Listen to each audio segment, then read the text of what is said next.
What's up guys, it's Chris back with another watch video. Today we are taking a look at CREUX Automatic. This is the Diamondback with a black to gray gradient dial, some gold accents on the dial and crown, fully integrated stainless steel bracelet. So what we'll do is we'll go through some of the specs, we'll talk about what I like, what I don't like, movement accuracy, price, and then we will do a lume shot. So getting right into it, the specs. The specs on this watch are excellent. This is a 40mm wide watch, not including those crown guards, 47mm lug to lug, and a very thin 10.6mm thick. 316L stainless steel case and bracelet, so full construction is 316L stainless steel. Sapphire crystal on the front and back. We have some lume on the dial. It is Super Luminova, also on the hands. Screwed in crown, screwed in case back, sapphire crystal as I mentioned on the back. So you can see the automatic Swiss-made CA-06 by Swisstech. And you get 50 meters of water resistance on this watch due to the screwed in crown and screwed in case back. So what is there to like about this watch? Honestly, I think there is a lot to like about this watch, and I'm going to start with the attention to detail. Looking at the dial, there are a lot of little details that I really like. We have applied indices. We have an applied seconds track at 6 o'clock, which is really nice, and that gold matches the crown, looks excellent. Of course, we have a textured dial, diamond textured. That's a call out to the name. It's a Diamondback, so that's the Diamondback texture from the Diamondback snake. It looks really cool. And then at 12 o'clock we have the CREUX Automatic name. That's actually not applied, it's printed on, but it has almost like a 3D printing. It's a little bit thick, a little bit higher off the dial. It looks really good. At 3 o'clock we have a date window. It has a stainless steel surround, looks really nicely done. And just in general, the whole dial, that gradient from black to dark gray, it definitely has a 70s vibe. I really like it. Very nice attention to detail. The little lugs that hold in the bezel, again, they've darkened them so it matches the dial.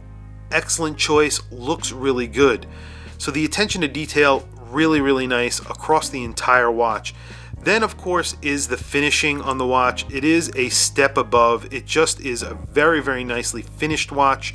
We have polishing, brushing, and bead blasting throughout the watch. The bracelet itself is exquisite. It is a very nicely finished bracelet. Definitely calls back to, like I said in the unboxing, the Vacheron 222. I look back at that watch. I've held that watch, and it is definitely a grail watch of mine. It is definitely inspired by the 222. Even this little flip lock, and I mentioned this in the unboxing. I went back and I looked. The 222 has this. It is a call out to the 222, and I think that is super cool. This is signed CREUX Automatic. Very cool. I really like the attention to detail on this watch, and like I said, the finishing and the finish, excellent. Very well made watch. I was blown away when I unboxed it, and wearing it over the last 2 or 3 weeks has really solidified the fact that I think this is an excellent watch, and it is really well made. So one other thing I really like about CREUX Automatic in general is their brand DNA. I think that they have created a very distinctive brand DNA. CREUX Automatic are a young brand, a young Australian brand, and they have actually managed to create their own distinctive look. And I believe that is very hard to do, especially for a young brand. And they have done it. If you go to their website, you'll see that they have a few different models, and they have skeletonized models, they have carbon fiber, ceramic, bunch of different materials, different straps. However, no matter what they're made out of, they all share a very distinctive DNA, and I think that's really important for a brand, and it's very hard for a brand that is young to create their own distinctive look, and they have done it. So when they came out with this watch on a bracelet, it immediately looked like a CREUX automatic, and that is a very tough thing to do. And I really appreciate it, and I really like that they've done that. And it has to do a lot with the case shape, the integration of the strap, or the bracelet in this case, to the actual case, and it's very, very hard to do and do right, and I think they've done it well.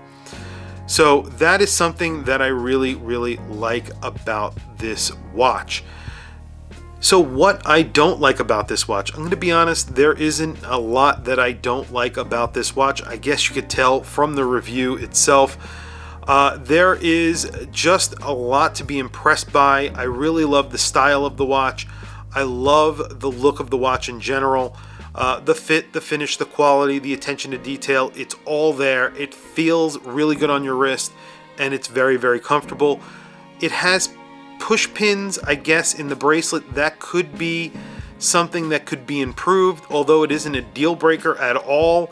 In fact, for me, I don't care that it has push pins, because once I size my wrist, I don't resize it very often, and it wouldn't make any difference to me whatsoever if it had screwed pins or screws. It doesn't make a difference. Other than that, there isn't really much I don't like about this watch. I'm going to be honest, I really, really love this watch. I'm going to be sad to see it go. So moving on to movement accuracy. This has actually been very, very accurate.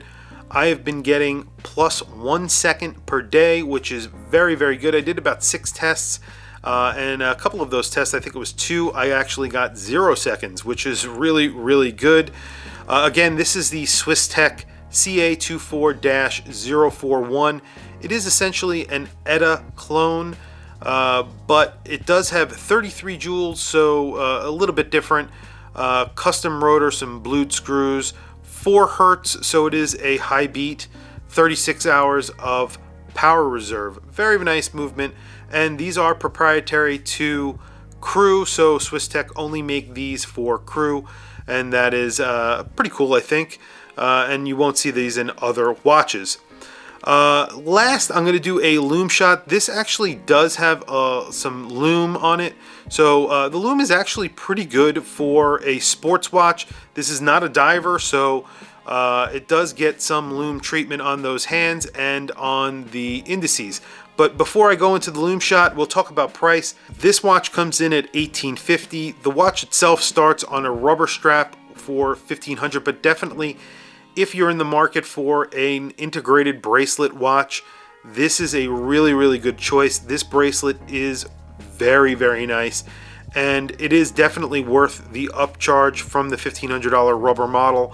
I would highly recommend this watch with this strap, with this bracelet. $1,850 is a very good price for a Swiss-made watch. It has a very distinct styling. I definitely highly recommend this watch at this price. So next, what I'll do is a Lume shot. This definitely has some Lume on it. It isn't the best Lume you'll see, but it is a sports watch, so that is expected. It is not a diver's watch, so you do have Lume on the hands and indices. So quickly, I'll shut off the lights, I'll charge the Lume, and we will do some Lume check. And there you have it. The Lume is actually really, really good on this watch, and there's a little detail at the top of the seconds track. There's a little plop of Lume. I really like that. A little attention to detail. Like I said, a lot of attention to detail with this watch. All the indices are Lume. The hands are lumed. Very, very bright. This is Super Luminova. Very nicely applied, very generously applied, and you can see when I move it around, it is very, very bright. And it is hanging on pretty well, and I really like that little plot at the top of the seconds track. Very, very nice touch. Anyway, if you like this video, please don't forget to like, subscribe, hit the bell icon. Please add a comment below. Tell me what you think of this watch. I really, really love it. I'm super impressed by it. I think you guys would be too if you ever got this in your hands. It is super impressive. I really, really like this. I'm a very big fan of the brand now. and I definitely want to get more of their watches on the channel for review. I will do another video with this watch, comparing it to my integrated bracelet watches. Those are the IWC Engineer. I have a Vacheron World Timer and my AP Diver, just to do a lineup so you guys can see that. I think like a integrated bracelet video. It won't be just a comparison just to this watch, but just you know, 4 different integrated bracelet watches at 4 different price points. I think it would be very, very interesting to see. And don't forget also to subscribe to my or follow me on Instagram at WatchChrisBlog. It is super appreciated and very helpful for the channel. And thank you for logging on, and I will see you in the next video.